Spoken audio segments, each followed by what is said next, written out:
नमस्कार दोस्तों, स्वागत है आज की इस लेटेस्ट वीडियो में जिसमें हम आपको सामान्य ज्ञान के महत्वपूर्ण प्रश्न के बारे में कंप्लीट डिटेल में एक्सप्लेन करेंगे। जो आप किसी भी एग्जाम में देखेंगे तो क्वेश्चंस बहुत इंपॉर्टेंट हैं।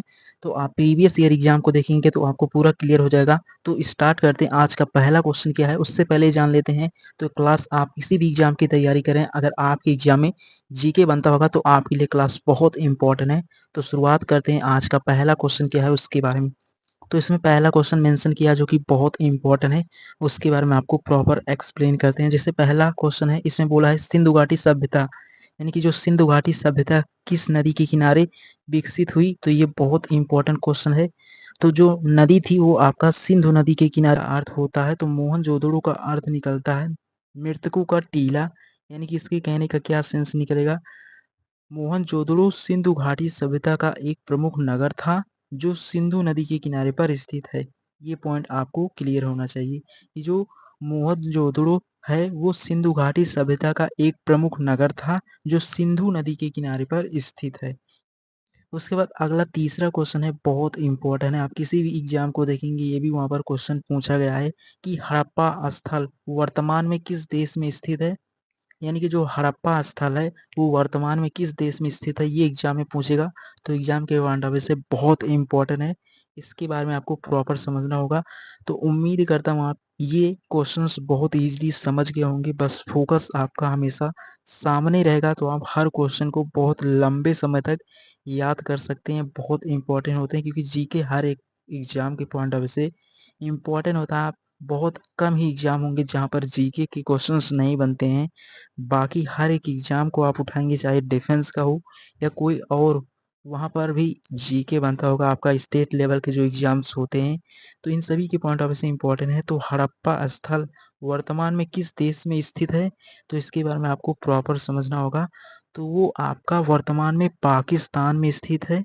तो ये आपको पता हो गया होगा कि जो हड़प्पा स्थल वर्तमान में किस देश में स्थित है, तो जो आपका पाकिस्तान है वहाँ पर स्थित है, या पंजाब और पाकिस्तान में रावी नदी के किनारे स्थित है। ये भी क्लियर होना चाहिए। ये पॉइंट भी पूछ सकता है कि कौन से नदी के किनारे है, तो रावी नदी के किनारे स्थित है। बहुत संगम युग और आंध्र सातवाहन साम्राज्य का विकास हुआ। ये पॉइंट आपको लर्न होना चाहिए, बहुत इंपॉर्टेंट है। किसी भी एग्जाम को देखेंगे तो आपको पूरा क्लियरिटी आ जाएगी। बस ये आपको समझने होंगे किस तरीके से है। तो उम्मीद करता हूँ आप प्रॉपर। उसके बाद अगला क्वेश्चन आता है कि नर्मदा नदी के किनारे कौन सी प्राचीन संस्कृति विकसित हुई थी। यानी कि जो विकसित हुआ था वो भीमबेटका संस्कृति आपका विकसित हुआ था। ये आपको क्लियर होना चाहिए, बहुत इंपॉर्टेंट है। उसके बाद इसमें ये भी पॉइंट मेंशन है कि नर्मदा जो घाटी में पाए गए शैल चित्र, रॉक पेंटिंग इतिहास और भूगोल का प्रमाण है। ये पॉइंट भी यहाँ पर मेंशन किया है। यानी कि जो नर्मदा जो आपका नर्मदा नदी थी उसमें, यानी कि जो नर्मदा नदी भी है आपकी एक नर्मदा घाटी, तो नर्मदा घाटी में पाए गए शैल जो चित्र हैं वो इतिहास और भूगोल का प्रमाण है। ये क्लियर आपको यहाँ पर मेंशन किया है। तो आप बहुत इजीली इस क्वेश्चन को भी समझ गए होंगे। इसमें मेंशन भी किया प्रश्न में कि नर्मदा नदी के किनारे कौन सी प्राचीन संस्कृति विकसित हुई थी। तो ये जो रॉक पेंटिंग थी जो इतिहास और भूगोल का प्रमाण है।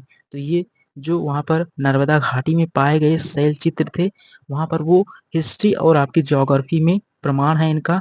उसी प्रकार 6 नंबर पे पूछ रहा है कि काशी वर्तमान वाराणसी किस नदी के किनारे स्थित है, तो आपका गंगा नदी के किनारे स्थित है। ये बहुत इंपॉर्टेंट है और वाराणसी को सबसे प्राचीन नगर माना जाता है। ये भी आपको क्लियर होना चाहिए कि जो आपका वाराणसी है वो भारत का सबसे प्राचीन नगर है। ये क्लियर होना चाहिए, बहुत इंपॉर्टेंट है। एंड उसके आगे बढ़ते हैं। तो अगला क्वेश्चन क्या है उसके बारे में आपको प्रॉपर समझना होगा। 7 नंबर पूछ रहा है कि भारत की प्राचीन समुद्री व्यापार व्यवस्था मुख्यतः किस तट पर संचालित होती है, तो पश्चिमी घाट जो कि अरब सागर में है। ये आपको क्लियर होना चाहिए। अगर वहाँ के इम्पोर्टेंट पॉइंट के बारे में बात करें तो जैसे लोथल हो गया, सुरकोटडा हो गया और कालीबंगा जैसे बंदरगाह स्थल थे कहाँ पर, पश्चिमी घाट जो कि अरब सागर में है। एंड उसके बाद 8 नंबर क्वेश्चन के बारे में बात करें तो उम्मीद करता हूँ आप 7th क्वेश्चन बहुत इजीली समझ होंगे, बहुत इंपॉर्टेंट है। 8वें क्वेश्चन पे आते हैं, चोल साम्राज्य का प्रमुख बंदरगाह कौन था या कौन सा था।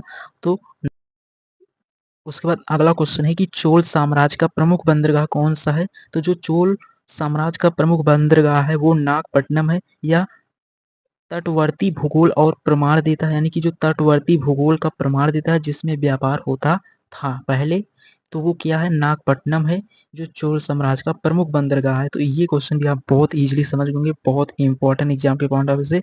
एंड उसके आगे बढ़ते हैं तो अगला क्वेश्चन आता है कि अशोक साम्राज्य का विस्तार किस पर्वतीय क्षेत्र तक था, तो हिमालय की तराई तक था अशोक साम्राज्य का विस्तार, ये भी आपको क्लियर होना चाहिए। और अशोक के शिलालेख नेपाल और उत्तर भारत में पाए गए हैं, यानी कि जो अशोक का शिलालेख था वो नेपाल और भारत में पाए गए थे। ये पॉइंट आपको क्लियर होना चाहिए, बहुत इंपॉर्टेंट एग्जाम की पॉइंट ऑफ व्यू से। एंड उसके बाद 10th नंबर भी और इम्पोर्टेंट है, किसी भी एग्जाम को देखेंगे प्रीवियस ईयर एग्जाम में पूछा गया क्वेश्चन है कि अलाउद्दीन खिलजी ने दक्षिण भारत की आक्रमण, यानी कि जो अलाउद्दीन खिलजी था उसने दक्षिण भारत की ओर आक्रमण क्यों किया था, तो उसका ये मेन पॉइंट था, आपको क्लियर होना चाहिए कि इस पॉइंट की वजह से उसने दक्षिण भारत पर आक्रमण किया था, यानी कि तो कारण क्या था, तो दक्षिण की समृद्ध भूभाग और खनिज संपदा के लिए भूगोल के अनुसार दक्षिण भारत में बहुमूल्य खनिज और जंगल का व्यापारिक बंदरगाह थे। इस कारण अलाउद्दीन खिलजी ने दक्षिण भारत की ओर आक्रमण किया, ये उसका एक रीजन था जो आपको क्लियर होना चाहिए, क्योंकि वहां पर जो समृद्ध भूभाग और खनिज संपदा के लिए भूगोल के अनुसार दक्षिण भारत में बहुमूल्य खनिज और जंगल का व्यापारिक बंदरगाह थे। ये पॉइंट भी आपको क्लियर होना चाहिए, बहुत इंपॉर्टेंट एग्जाम के पॉइंट ऑफ व्यू से। ये इसके प्रॉपर एक्सप्लेनेशन है, आपको एक क्वेश्चन के अंतर्गत आपको 2-3 क्वेश्चन और क्लियर हो रहे होंगे, ताकि एग्जाम में कोई भी पॉइंट ना छूट सके। जैसे यहाँ पर पूछ सकता था कि जो अशोक राज्य का विस्तार कहाँ तक हुआ था, तो हिमालय की तराई तक। लेकिन ये भी पूछ सकता था कि उसमें उनके शिलालेखों में कौन देश थे, तो नेपाल और भारत, ये उनके शिलालेखों में पाए गए थे, उत्तर भारत। तो ये पॉइंट भी आपको क्लियर होना था। तो उम्मीद करता हूँ आप ये पॉइंट भी बहुत इजीली समझ गए होंगे। फिर भी कोई डाउट हो तो कमेंट बॉक्स में पूछ सकते हैं, बट अगर आपका फोकस सामने रहेगा तो 100% आप श्योरिटी के साथ हर क्वेश्चन को बहुत इजीली समझ जाएंगे।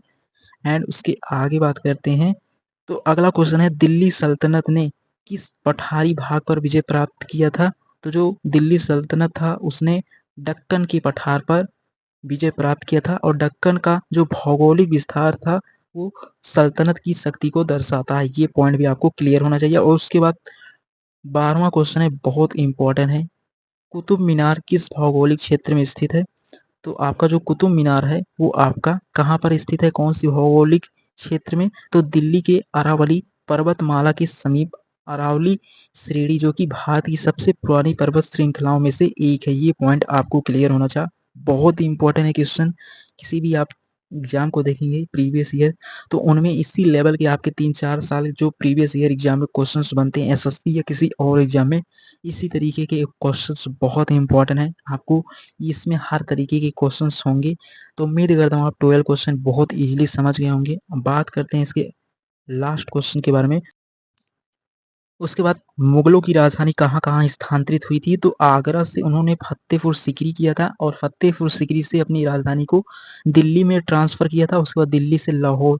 तो इस तरीके से मुगलों ने अपनी जो राजधानी थी उसे स्थानांतरित किया था। एंड उसके बाद लास्ट क्वेश्चन के बारे में बात करें, कि शेर शाह सूरी द्वारा बनवाई गई सड़क ए आजम किन क्षेत्रों को जोड़ती है, तो पेशवार से बंगाल तक, यानी कि जो पेशवार था वहां से बंगाल तक इन सड़कों को वो जोड़ता है, जो शेर शाह सूरी ने बनवाया था। और यह भारत का पहला भौगोलिक मार्ग नेटवर्क था, जो बहुत इंपॉर्टेंट है। तो इस तरीके से आप 14 क्वेश्चन बहुत इजीली समझ होंगे। जो शेर शाह सूरी द्वारा बनवाई गई सड़क ए आजम सड़क थी वो किन क्षेत्रों को जोड़ती है, तो पेशवार से बंगाल तक। तो इस तरीके से आप प्रॉपर इन सभी क्वेश्चन को समझ गए होंगे, बहुत इंपॉर्टेंट है। मिलेंगे नेक्स्ट लेक्चर में और नेक्स्ट टॉपिक के बारे में आपको कंप्लीट डिटेल में एक्सप्लेन करेंगे। आपको फिर भी कोई डाउट हो कमेंट बॉक्स में पूछ सकते हैं, बस फोकस आपका सामने रहेगा तो हर क्वेश्चन को आप बहुत इजीली समझ जाएंगे, बहुत इंपॉर्टेंट है। मिलेंगे नेक्स्ट लेक्चर में और नेक्स्ट टॉपिक के बारे में बहुत ही डिटेल में आपको एक्सप्लेन